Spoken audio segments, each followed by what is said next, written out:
বরিশালের Sherebangla medical college হাসপাতাল ও স্বাস্থ্যখাত সংস্কার আন্দোলনকে কেন্দ্র করে দুই গ্রুপের মধ্যে রোববার রাতে ব্রজমোহন কলেজে হামলা পাল্টা হামলা ও সংঘর্ষ হয়েছে।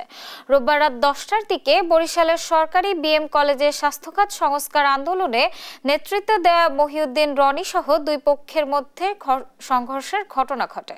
এতে বেশ কয়েকজন আহত হন, যাদের মধ্যে 5 জনকে গুরুতর অবস্থায় বরিশাল শেরেবাংলা চিকিৎসা মহাবিদ্যালয়ে ভর্তি করা হয়েছে।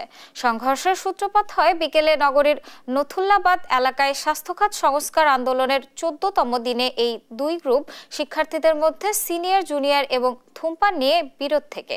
এই ঘটনার পর নথুল্লাবাদ এলাকায় দুই গ্রুপের মধ্যে উত্তেজনা ছড়িয়ে পড়ে। সেনাবাহিনী লাঠিচার্জ করে পরিস্থিতি নিয়ন্ত্রণে আনে, তবে দুই গ্রুপের মধ্যে ক্ষোভ এখনো বিদ্যমান।